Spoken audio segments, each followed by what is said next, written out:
The argument on patriotism is very interesting because, of course, Farage is always saying patriotism, family, that's what that brand is built on. Stop the boats. I think the other thing that's interesting about why it's not necessarily a good thing today for Britain to align too closely with America or present the perception to the British public that there is an alignment that is special and deserves precedence over others is because that risks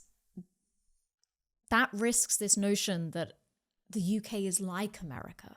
Yeah. And I don't think they are. They are very different political cultures. So, for example, the culture wars that we saw very heavily executed or attempts to execute them under the previous Conservative governments, they seem to come out of nowhere. I mean, of course they didn't because Brexit was the ultimate culture war. But then swiftly after that, we got many a lot of things about patriotism, about the weaponization of the trans issue, all sorts of things exploded.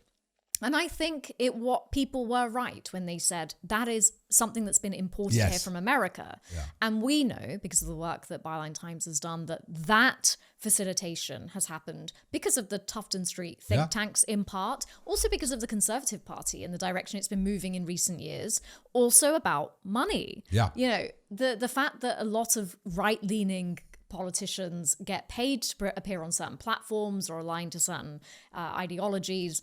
This is an incentive. Liz Truss, our former brief prime minister, is a good example of this. She's now, I think her latest appearance was at CPAC, the Conservative Political Action committee, which is full of very, very right-wing thinking. So there was a notion that, what are all these sort of debates and arguments around cultural issues? Why, first of all, they're being had here? And even if they do need to be had here, for example, following the murder of George Floyd, there was a conversation we needed to have here about the history of the empire and rights for people of color. But again, I think the way in which that was being had was very influenced by America. Yeah. And I think when we look at Kemi Badenoch and the direction of the Conservative Party today, again, it's sort of very aligned to these talking points with regards to what's happening with the Trump administration or what Elon Musk is tweeting about. They take their cues from this. From Californian time. Yeah, and I think it's one of the concerns of this special relationship, it's the UK and the US, and we're so similar and all this sort of thing, is we risk that allowing certain politicians to say, well, we are like America, and we're not, and the culture is very different. Like you say, in this country, people support the defense of Ukraine. They don't want authoritarianism from Putin.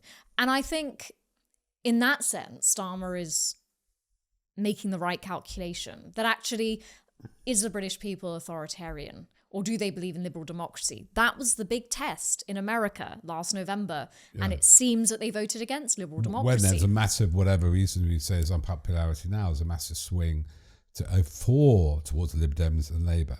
I think this is something I'm going to write about in the next edition, forthcoming, get in shop soon, of Byline Times. And I know America really well. I've lived and worked there, married there. 3 of my siblings are married Americans. It is a completely different culture.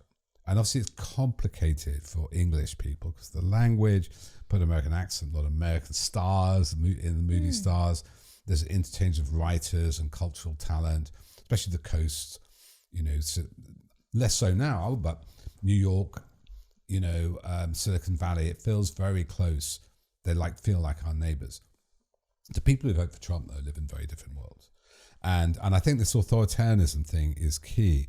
I can always tell a kind of latent British MAGA supporter, whether that's Guido Fawkes or whoever, Paul Staines, because they're really for the death penalty. The key thing about the ECHR, I mean, the tabloids hate it because of Article 8 privacy, but the profound MAGAs hate the idea you can't kill people judicially because Article 1 is the right to life. No European country allows the death penalty. America cancels it in some states, but revels in the death penalty, revels in guns, revels in religion. There's so many ways we live completely different lives than the average American. Not the people who saw the Oscars, obviously they all fly around Europe, their lives seem very like ours. And that is an ineluctable force of history. But I would argue that therefore it has perhaps been a mistake for this alignment between the US and the UK to have taken precedent for so many years. I mean, I I obviously agree. understand after the But Second Hardeep, World I'm War. not disagreeing. Yeah. I mean, after the Second World War, Yeah. it obviously made sense and the Marshall Plan. But I think, But it's also, that was not a And great, it was not a great relationship. It was expensive. yeah. And then Britain still tried to go it alone in Suez. America pulled us back.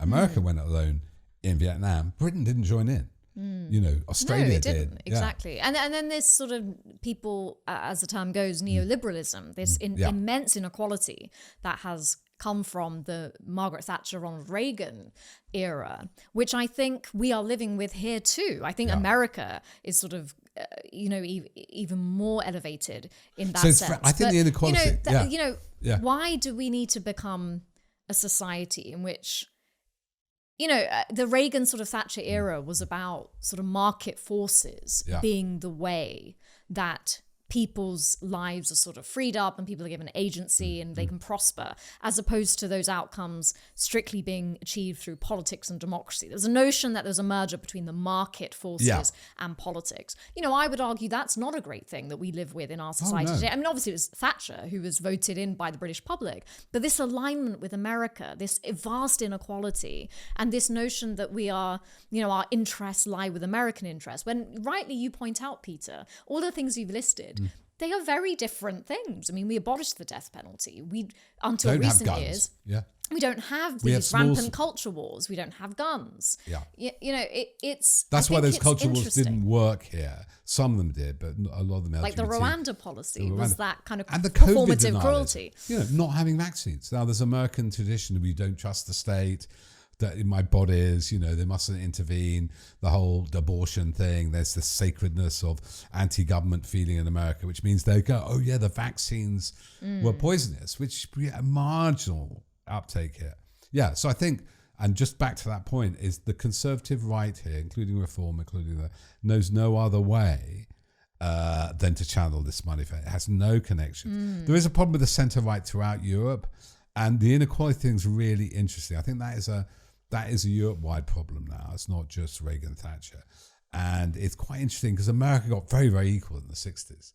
It's a model of inequality. It was the most equal society by the 1960s compared to Europe. Wow. Because of the GI plan, the real distribution of wealth, America became very, very equal. It had been very unequal in the 20s.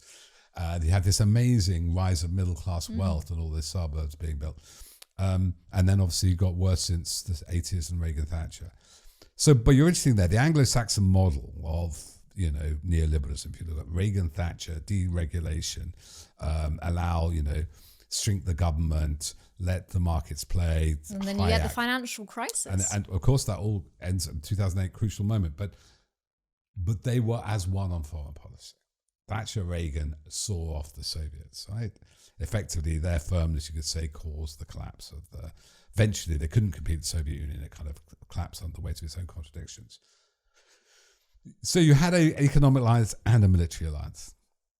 We've got neither of those things now. In fact, our military and economic alliance is with Europe. But that could be an opportunity because we've often great. also talked about some notion that Keir Starmer needs to present to the country. Yeah. Because the danger of what we've learned from Joe Biden and Kamala Harris in the States is that mere deliverism, just telling people that I'm not those guys. Or that the economy is going to improve in 10 years' time or public services, the waiting lists are coming down.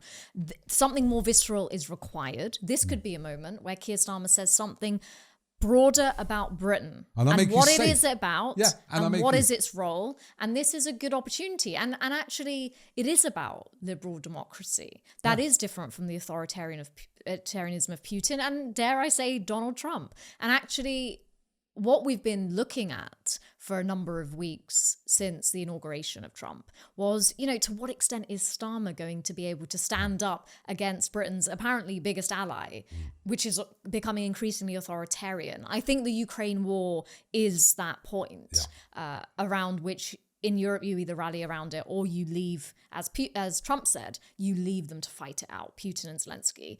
And that's not good for Europe. But this could be a real opportunity. I don't think Trump and America is going to go its own way, whatever that means and however concerning the consequences. But for Britain, there is a genuine chance to carve out a new identity. And I just wonder whether the Labour government will start doing that in the months and years to come.